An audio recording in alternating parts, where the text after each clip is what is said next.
환경과 기후 책 읽어드리는 시간입니다. 기후 낭독회. 오늘은 김병민 선생님의 지구 파괴의 역사, 이 책 한 대목을 낭독하려고 하는데요. 이 책은 과학자이자 한 사람의 시민으로서 지구를 바라본 생태 에세이입니다. 탈원전은 가능한 걸까? 우리는 왜 화석연료에서 벗어날 수 없을까? 바닷속 고래는 왜 플라스틱을 삼킬 수밖에 없나? 이런 다채로운 질문을 던지면서 파괴를 불러온 과학의 발전이 어떻게 해야 인류, 지구와 공생할 수 있는지 되묻고 있는데요. 과학자의 시선을 따라 지구를 대하는 인간의 태도를 돌아보면서 기후변화에 대한 경각심을 불러일으켜주는 책입니다. 자, 이제부터 이 책의 한 대목을 낭독해 드리겠습니다.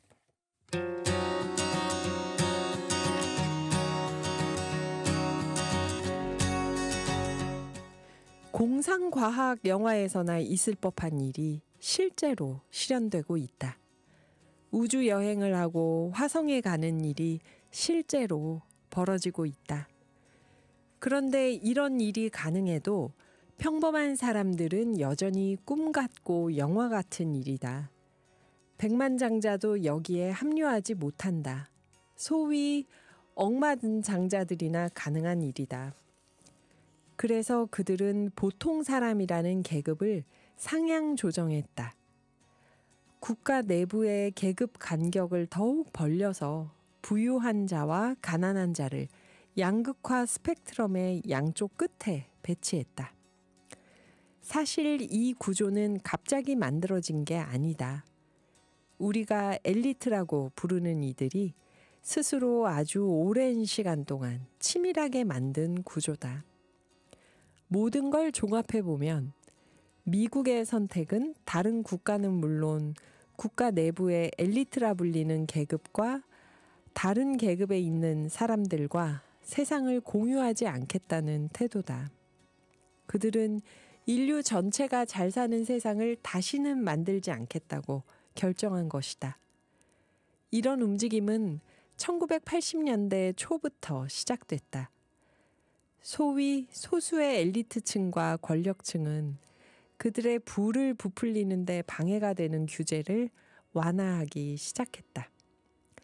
지각에 남은 연료를 퍼 올릴 수 있는 데까지 다 퍼 올렸다.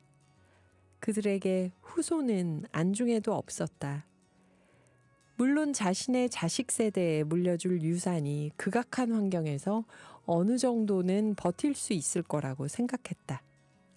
그게 극명하게 드러난 게 지구 탈출이다. 억만장자들은 지구를 더 이상 자신들의 거주지로 생각하지 않는다. 어쩌면 트럼프의 당선 자체가 공동연대의 끝장을 선언한 것이나 다름없었다. 정치는 통제가 미치는 범위 혹은 정해진 영역의 생명체를 대상으로 벌이는 인류의 사회적 활동이다. 그런데 그들의 세상에는 그 대상이 존재하지 않은 상태에서 정치를 하는 셈이다. 거주지의 환경 변화와 그 위의 객체에 대한 부정을 하면서 겉으로는 ESG라는 용어를 등장시켰다. 마치 프론티어, 개척자 정신을 꺼내서 사람들을 계몽하듯 선언한 것이다.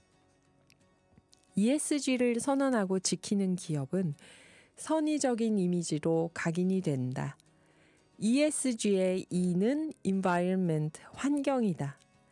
자세히 들여다보면 이 단어조차 인간을 둘러싸고 있는 주변만 의미하고 있다. 이 얘기에서도 인간이 늘 주인공이었다. 여기서 환경은 배경, 그러니까 미장센으로 제한한 것이다. 이제 조연은 물론 지나가는 행인, 무대를 장식하는 소품 하나하나가 주인공이 되어야 한다, 이제는. 언제까지 인간만 중요한 역할을 맡았다고 착각하면서 살 것인가? 우리가 1년에 600억 마리의 닭과 140억 마리의 소와 돼지를 식량이라는 이유로 마음대로 살상하는 이유와 권리가 어디에 있는가? 인간이 그들보다 더 가치 있는 존재라고 생각하게 하는 건 무엇일까? 더 가치 있다고 마음대로 그렇게 생명체를 대해도 되는 걸까? 그 권리는 누가 준 것일까? 자연의 섭리에서 보면 약육강식과 먹이사슬로 생태계가 유지되고 존재한다. 결국 자연 그 자체가 종교고 거대한 합의인 셈이다. 왜냐하면 과학으로 보면 모두가 동일하게 유전자와 세포로 이루어진 생명체이며 별 차이가 없기 때문이다. 그러니까 질문이 필요하지 않은 거대한 합의 아래 인간을 위해서 이들은 희생되고 인간에게 몸을 제공했던 것이다. 지금처럼 질문하지 않고 받아들여지는 것은 종교적인 합의, 그러니까 만년이란 인류 문명의 시간에 몸에 체내화된 빌트인된 습관 같은 것이다.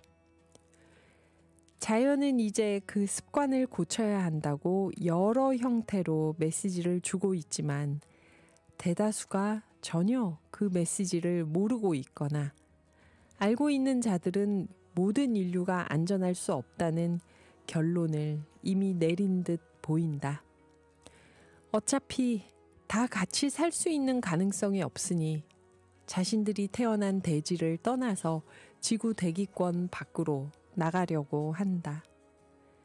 제대로 보고 제대로 뒤집지 않으면 인류가 그동안 쌓은 모든 문명이 대홍수로 끝날지도 모른다고 예측하는데 거창하게 신의 아들까지 등장시킬 필요가 없다. 이미 과학이 모든 시뮬레이션으로 설명했기 때문이다. 노아의 방주와 같은 비극이 우리 시대, 이 지질 시대에서 반복될 수 있다는 것도 시뮬레이션의 한 선택지에 존재한다. 세계 빙하 감시 기구에서는 해마다 3,350억 톤의 빙하가 사라지고 있고 2100년 후에는 빙하 대부분이 녹을 것이라고 보고 있다. 극지역에서 멀리 떨어진 적도지역 해양의 해수면이 더 높이 상승할 것이다. 오히려 기후변화에 영향을 미치지 않았던 사람들이 지금 가장 큰 피해를 받는다. 물론 이전보다 변화는 있다. 개개인을 보면 미래를 걱정하고 생명에 대한 존중으로 환경을 보호하고 인간 중심에서 벗어나려는 작은 노력이 있다. 그런데 기업과 거대 국가들은 ESG를 선언하면 면죄부를 얻을 수 있다고 생각하는 것 같다. 그들은 여전히 인류를 초월적인 존재로 생각하고 있는 건 아닐까? 그들은 환경 문제가 과학기술로 모두 해결할 수 있고 경제활동의 사회적 대상에 공정하고 공평하며 권리를 보장하면 된다고 말한다. 또 윤리적이며 투명한 경영 또는 정치 지배구조만 지키면 그들의 비즈니스와 국가 운영이 지속 가능하다고 믿고 있다. 하지만 여전히 자연은 그들이 수익을 내는 재료고 폐기물을 받아주는 쓰레기장이자 인류의 배설물을 받아내는 화장실이다. 이제는 신기후 체제를 받아들여야 한다는 걸 부인할 수가 없다.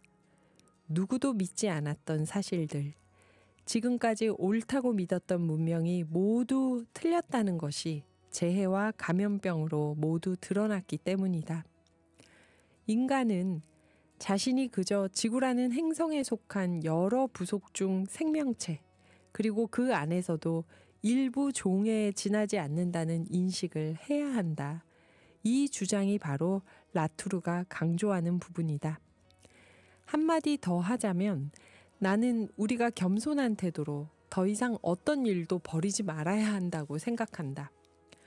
어쩌면 앞으로 지구 위에서 벌어질 모든 사건을 겸허하게 받아들여야 할지도 모르기 때문이다. 지구는 파괴되지 않는다. 그리고 위기도 아니다.